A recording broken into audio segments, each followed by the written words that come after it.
आपको बता देता हूं। पहले क्वालिफिकेशन मुझे क्या होना चाहिए संविधान के प्रबोधन करने के लिए? मेरे विचार से मुझे एक राष्ट्रीयता भावना आना चाहिए। मुझे महसूस होना चाहिए कि मैं भारतीय हूं, और मैं जब भारतीय हूं, मेरे संविधान के अंदर में श्रृंखला है। सभी जाति के लोग, सभी धर्म के लोग मेरे भाई भाई हैं। इतिहास को लेकर हम हमारे भविष्य के लोगों को तोड़ेंगे नहीं। मैं आपको यह भी बता दे रहा हूं, धर्म के आधार पर, जात के आधार पर, मुल्क के आधार पर हम कुछ रचना तक काम नहीं कर सकते हैं। मैंने आपको कहा कि भारतीय संविधान एक महासागर है। इस महासागर को जानना आसानी की बात नहीं है, सदियों निकल जाएंगे। आज मालूम है भारतीय संविधान के अंदर में पीएचडी कितने विद्यार्थी लोगों ने कर दिया अभी तक। 60 साल के अंदर में लाखों लोग पीएचडी कर दिया। भाई लाखों लोग पीएचडी करने के बाद में भी आज भी कई लोग पीएचडी करने के लिए तैयार है। इसलिए हमने भी उस पर पीएचडी किए हैं। हम संतुष्ट नहीं हुए, हमने कहा कि और हमें कुछ करना है। तो हमने कहा भाई पीएचडी के ऊपर में कुछ होता है क्या? उन्होंने कहा होता है, पीएचडी के ऊपर में होता है एलएलडी। तो आज मैं एलएलडी कर रहा हूं, मैं एक विद्यार्थी के आधार दृष्टिकोण ये है कि भाई ये जो महासागर है उसमें से लाइफ के अंदर में जितना मैं इसका खोज निकालूंगा, जितना खोज निकालकर जितने मोतियां मैं निकालूंगा, मैं हमारे जनता को दूंगा। इसलिए एक पुकार में मैं नागपुर से लखनदूर आया, कोई प्रसिद्धि करने के लिए, पब्लिसिटी करने के लिए नहीं।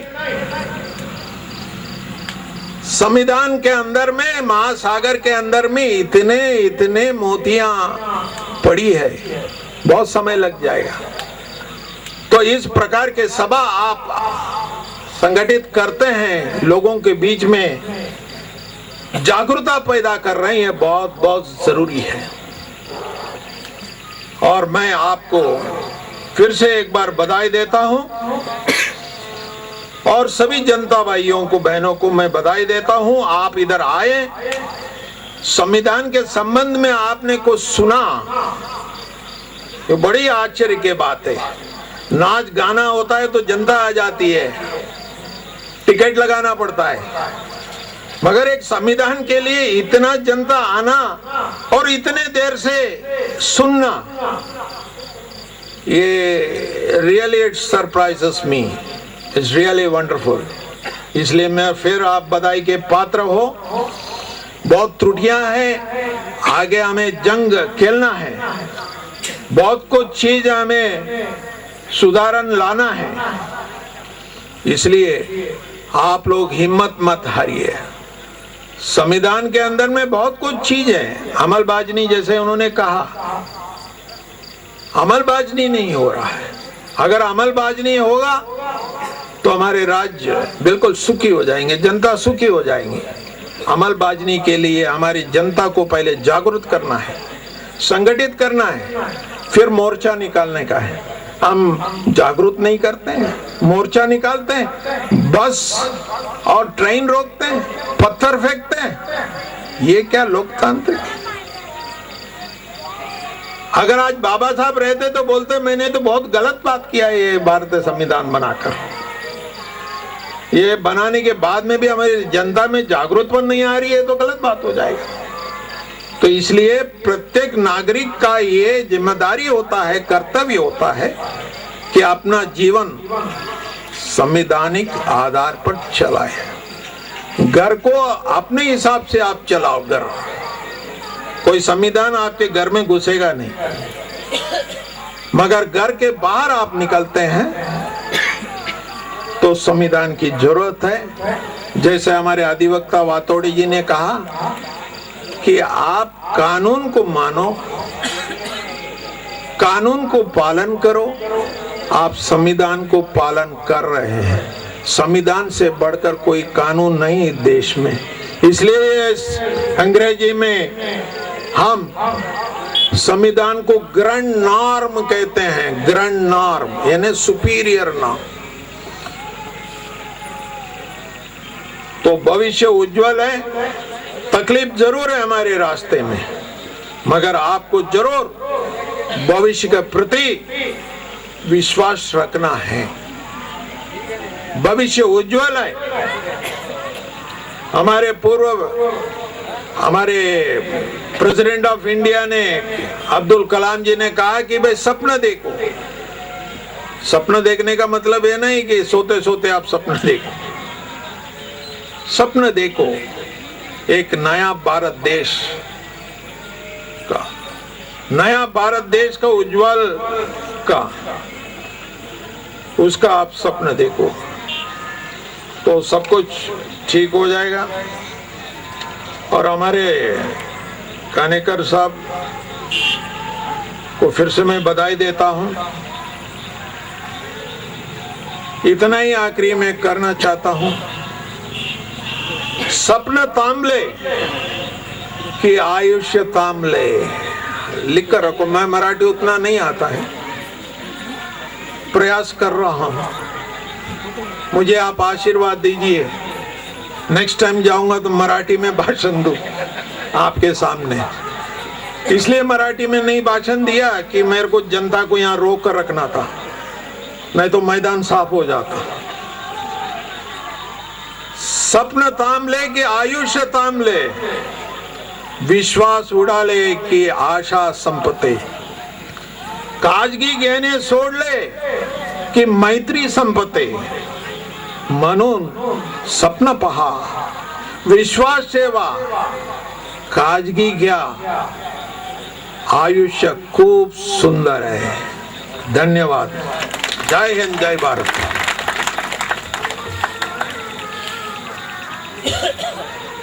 धन्यवाद सर. खऱ्या अर्थाने आपण मनपूर्वक मार्गदर्शन केलेले आहात, याबद्दल धन्यवाद.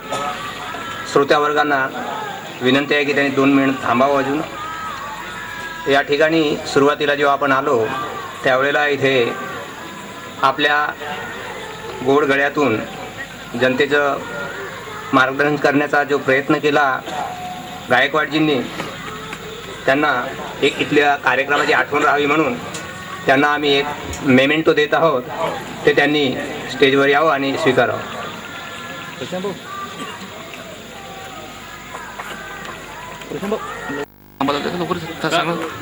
सर नागपूर यांना सर स्मृतिचिन्ह देतील अशी मी त्यांना विनंती करतो.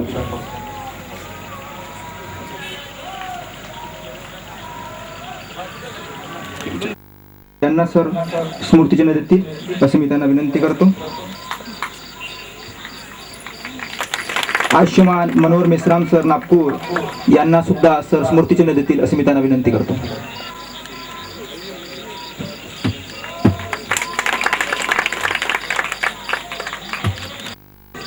समाप्ती होत आहे.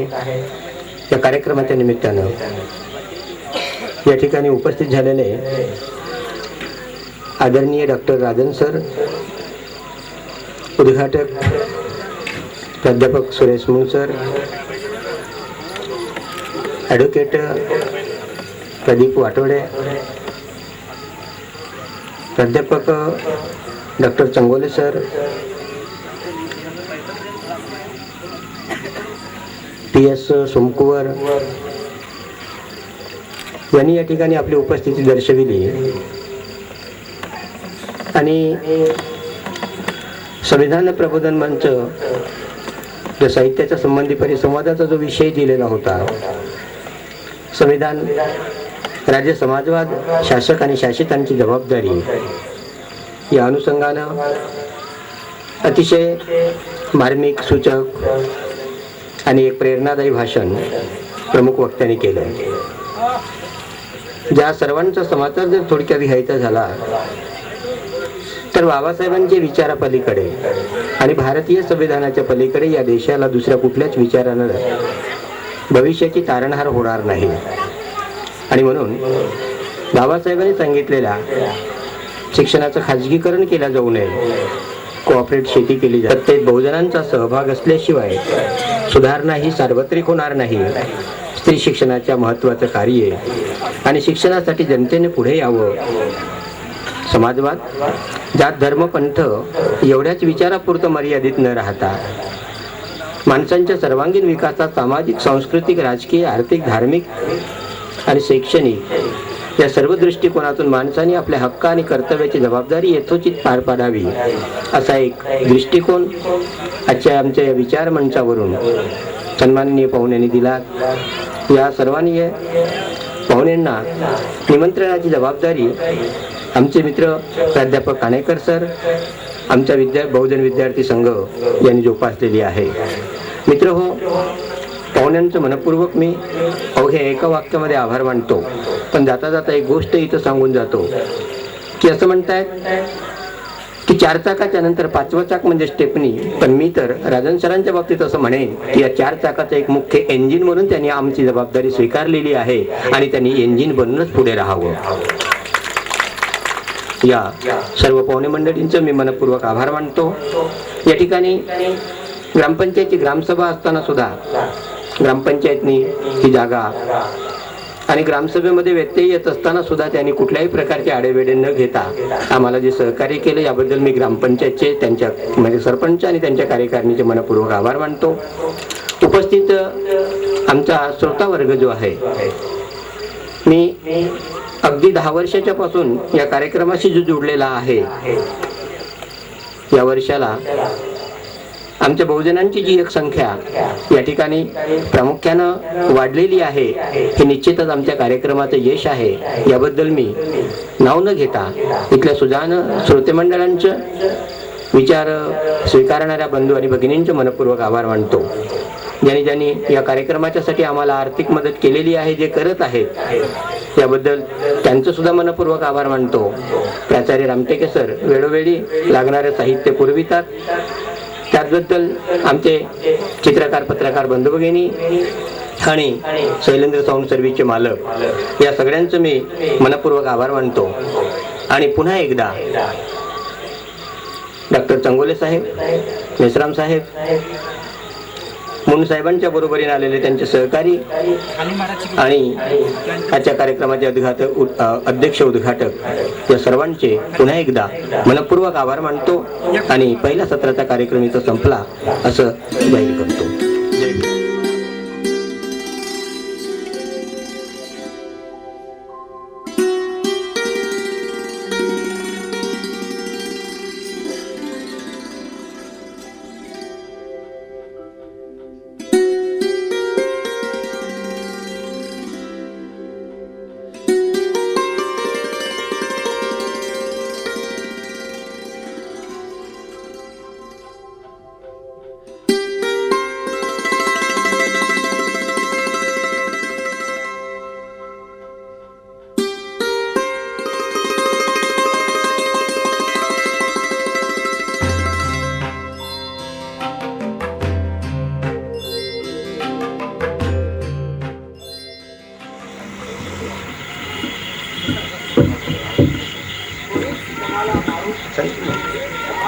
आई जिजाऊ दान दिलं त्या तमाम सामाजिक क्रांतिकारकांना मी सर्वप्रथम अभिवादन करतो.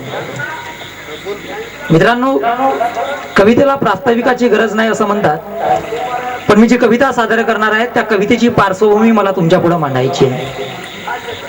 रिपब्लिकन चळवळीच्या फाटाफुटीनंतर दलित साहित्यातही फाटाफुटी झाल्या, म्हणजे राजकारणातच नाही तर साहित्यातही आम्ही गट, तट आणि मठ निर्माण केलं. ही केवढी मोठी शोकांतिका आहे. नुकतंच 11वं अखिल भारतीय दलित साहित्य संमेलन नागपूरला पार पडलं. त्याच्यात जो जात पंचायतीचा तमाशा त्यांनी साहित्यिक मनवणाऱ्यांनी भरवला, त्यावर मला असं वाटतं की अवेळी असे का आभाळ दाटले, अवेळी असे का आभाळ दाटले, मनामध्ये विचारांच्या तुफान गोठले.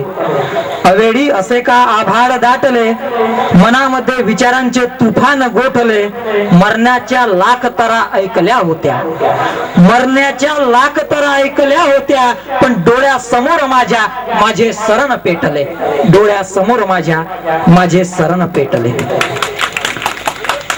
बंधूंनो, या विषयावर आधारित मी एक कविता म्हणताय, सादर करतोय, आणि कवितेचं शीर्षक आहे बाबासाहेब. बाबासाहेब, तुम्ही घडविलेल्या माणसात आज माणुसकी राहिली नाही, तुमचे वारस तुमच्या चळवळीला लायक राहिले नाही. बाबासाहेब, तुम्ही घडवलेल्या माणसात आज माणुसकी राहिली नाही, तुमचे वारस तुमच्या चळवळीला लायक राहिले नाही. बाबासाहेब, तुम्ही सांगितलं आम्हाला, जा आणि आपल्या घराच्या भिंतीवर लिहून ठेवा, आम्हाला या देशाची शासनकर्ती जमात व्हायचं आहे. पण बाबा, तू सांगितलेला संदेश आम्ही भिंतीवर लिहिला, पण काळजात कधीच कोरला नाही, काळजात कधीच कोरला नाही. बाबासाहेब, युतीच्या नावानं तुम्ही गेल्यानंतर तुमची लेकरं आपसात भांडतात नेतृत्वाच्या नावानं. बाबा, तू पाहिलं स्वप्न एकसंघ समाजाचं. बाबा, तू पाहिलं स्वप्न एकसंघ समाजाचं, पण तुझी लेकरं विखुरलेत या युतीच्या नावानं. बाबा, तू नाकारलास आश्रित मतभेदी आहे. बाबा, तू ठरवल्याप्रमाणे दरवर्षी निवडणुका येतात. बाबा, तू ठरवल्याप्रमाणे दरवर्षी निवडणुका येतात, तेव्हा प्रत्येक जण तुझ्या नावाचा डंक पिटतो, आणि आम्ही तुझे वारस मात्र एकमेकांकडे केविलवाण्या नजरेनं पाहतो. बाबा, पण तुझ्या विचारांचा ठेवा आता काळजात कोरला आहे. बाबा, तुझ्या विचारांचा ठेवा आता काळजात कोरला आहे. तुझ्या विचाराची क्रांती आता नसात सळसळत आहे. म्हणजे असं झालं गेलं, काही झालं तरी आंबेडकरी विचार पुन्हा एकदा समस्येतून तारू कसा शकतो हे कवितेत शब्दबद्ध केलंय. बाबा, तुझ्या विचारांचा ठेवा आता काळजात कोरला आहे. तुझ्या विचारांची क्रांती नसात सळसळत आहे. आता खरंच शासन बहुजनाचं येणार. आता खरंच शासन बहुजनांचं येणार. खऱ्या अर्थानं आम्ही प्रगतशील होणार. तुझ्या विचाराचं रान आता पेटवायचं आहे आणि मनुवादी सरकार मिटवायचं आहे. तुझ्या विचाराचं रान आता पेटवायचं आहे, मनुवादी सरकार मिटवायचं आहे. हे खरं करू तरच आम्ही तुझी लेकरं ठरू. हे खरं करू तरच आम्ही तुझी लेकरं ठरू. बुद्धाचे आम्ही खरे पाईक ठरू. विश्व शांतीचा प्रसार आता करावायचा आहे. मनुवादी सरकार मिटवायचं आहे. मनुवादी सरकार मिटवायचं आहे. धन्यवाद. जय भीम. धन्यवाद. आनंदात दिली सोबत, दुःखात साथ देशील ना. सांग माझ्या हाकेला, तेव्हा तेव्हा तू धावून येशील ना. यानंतर पाचारण करतो मी या ठिकाणी लंजे सर यांना.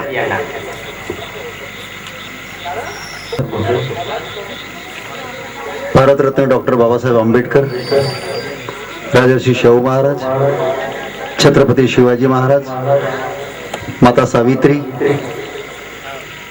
सर्व थोर विचारवंत, या व्यासपीठावरील या कवी संमेलनाचे अध्यक्ष सन्माननीय सैलानीजी, या मंचावरील सर्व माझे मित्रमंडळी आणि हे विचार ऐकण्यासाठी आपण उपस्थित झालात ते सर्व विचारवंत.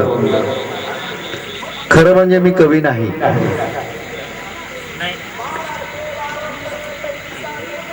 नाटककाराने लिहिलेले संवाद पाठ करायचे आणि नाटकात ते मंचावर येऊन सादर करायचं, हे माझं काम. तरी पण मी प्रयत्न करतोय.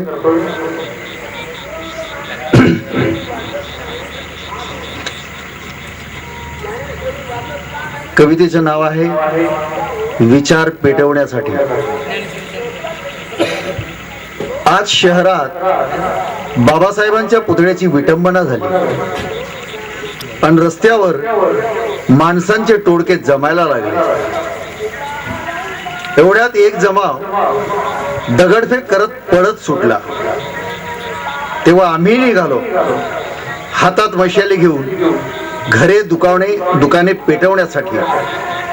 तेव्हा वार्धक्याने थकलेला एक म्हातारा आम्हाला मध्येच थांबवत म्हणाला, अरे पुतळा विटंबनेने महापुरुषांचे विचार मरत नसतात. म्हणून बाबांच्या अनुयायांनो, तसं हिंसक होणं तुमच्या बाबालाही मान्य नाही. कारण त्यांनी बुद्धाला स्वीकारलं होतं. तेव्हा सुरकुतलेल्या त्याच्या चेहऱ्यावरचे भाव न्याहाळत आम्ही हातातली मशाल रस्त्यातच टाकून निघालो. लोकांच्या घराघरात हातात क्रांतीची नवी मशाल घेऊन बाबासाहेबांचे विचार पेटवण्यासाठी.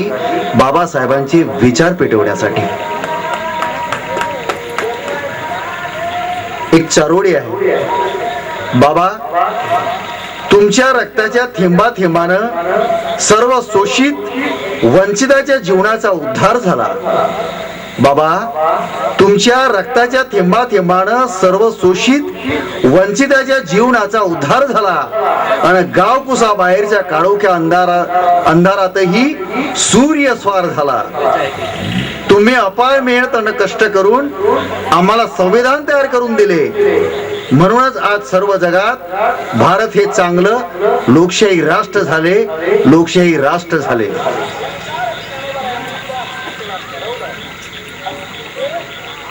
पुढली कविता आहे संविधान रक्षा. झेलले शब्दांचे घाव, नाही झुकले भीमराव. घातली कलमे अभिनव आणि केला विरोधाचा पाडाव. धन्य ते संविधान जे जगात ठरलं महान.